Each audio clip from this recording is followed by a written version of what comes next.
is a phrasal verb. I would call them smart English phrases. Now, why smart? Because they help you improve your English fluency much faster. On an average, a fluent English speaker knows around 500 to 600 phrasal verbs in English, and they frequently use them in their conversations.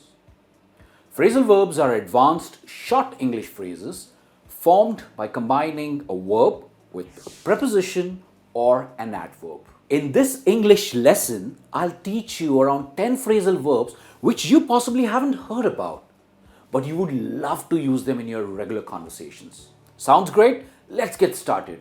But before that, just give this video a thumbs up and subscribe to the channel if you haven't so that you don't miss any new English lessons. Let's get started. Number one is beef up. Beef up. Now it means to increase or improve something. Simply improve the quality of something. Look at you. You look beefed up. It means you look quite muscular. Your gymming is really helping. It means you look beefed up. The new smartphones are beefed up with tons of camera features. Isn't that true? These days, the smartphone technology is constantly improving, and more features are added and more power in your pocket. Isn't that great? Beef up. Well, now it's your turn. Why don't you write a sentence in the comments using beef up? It'll give you a good practice to use it in a regular conversation. Do drop a comment.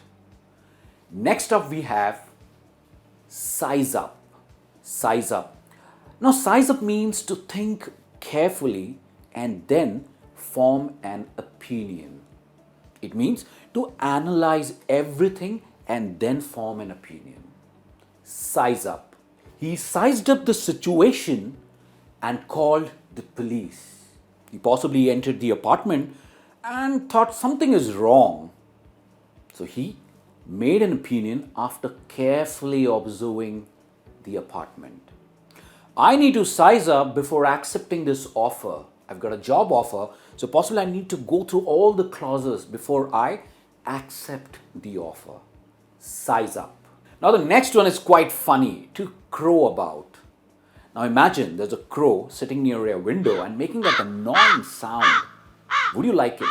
I'm sure you would not. To crow about means to brag about something, to speak with too much of pride, to boast. Crow about. Everyone knows that John just crows about having all the knowledge about cryptocurrency. Well, actually, he doesn't. He's always crowing about his Instagram success. Do you have any friends who just crow about their Instagram success?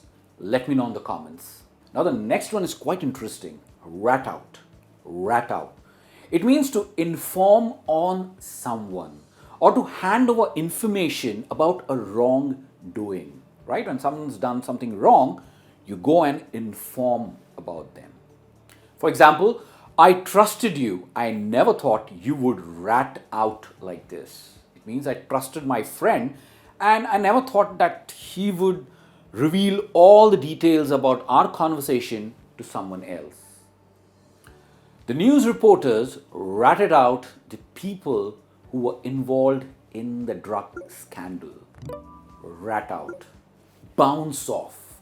Bounce off. Now this means to talk about an idea in an informal way. I'm sitting with my friends and we are thinking about starting a business, and suddenly that one idea clicked my mind. What it did? It bounced off my mind and I spoke about it to my friend. So that means I bounced off the idea. Before I end the meeting, I'd like to bounce off some marketing ideas. This is possibly a manager speaking to his team. Why don't you bounce off the business plan before presenting to the investors? Right? So talk about it in an informal way. Don't you think these are great phrases to use in your regular conversation? And I hope using these phrases you're writing at least one sentence in the comments. Next up, we have man up. Man up. Simple to understand. It means to be brave or tough to deal with a difficult situation. Come on, man up. It's just a simple blood test. I've got a friend who's quite afraid or quite scared of needles. So I could say, man up. It's just a simple blood test. Man up and be honest about what you did last night. So own your mistake and be honest about it. Man up. Up next is to mull over. Mull over. It means to think about something carefully. Okay, mull over. I need a few days to mull over before I say yes to getting married. I need to think. It's an important decision in my life. Let's mull over and take a final call in our next meeting. So let's think carefully and then take a final call. To mull over. Here's another one. To dish out. To dish out. Now it means to dispense something in a more casual way. It means to give away something. To dish out. You cannot go dishing out money at your own will. So possibly there are two partners who are talking, and one partner is spending too much money. The other partner is saying, you cannot dish out money at your own will. The store dished out free items on all purchases during the festive season. Of course, you always have a lot of offers during the festive season. Dish out. Here's the next one. To bristle at. To bristle at, which means to react angrily to something. If someone says something, you react very angrily. It means to bristle at something.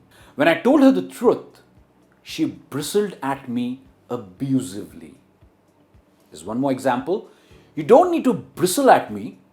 It's just my opinion. Right? When we give our opinions, some people react pretty angrily. Right? They bristle at us. Bristle at. Here's the next one. To weigh in. Weigh in. I love this phrasal verb. To weigh in. It means to add your advice or comments to a plan, decision, or a discussion. So possibly there's a group discussion happening, and what you do, you jump in to give your comments. So what you exactly do, you weigh in. It means you put in your advice. For example, I would like to weigh in and add another perspective to this presentation. That's exactly you adding your own opinion to it. Sometimes it's better to listen and not weigh in, always with your expert advice. And that's so true. Sometimes it's always better to listen rather than giving opinions all the time. So that's all for today. These were 10 great phrasal verbs for your regular conversation. I hope you beefed up your English vocabulary. Just go out there and dish out all these new short phrases. Let me know in the comments which phrasal verb you like the most. I'll see you soon with another lesson. Until then, as usual, keep learning, keep practicing English, and take care. Bye.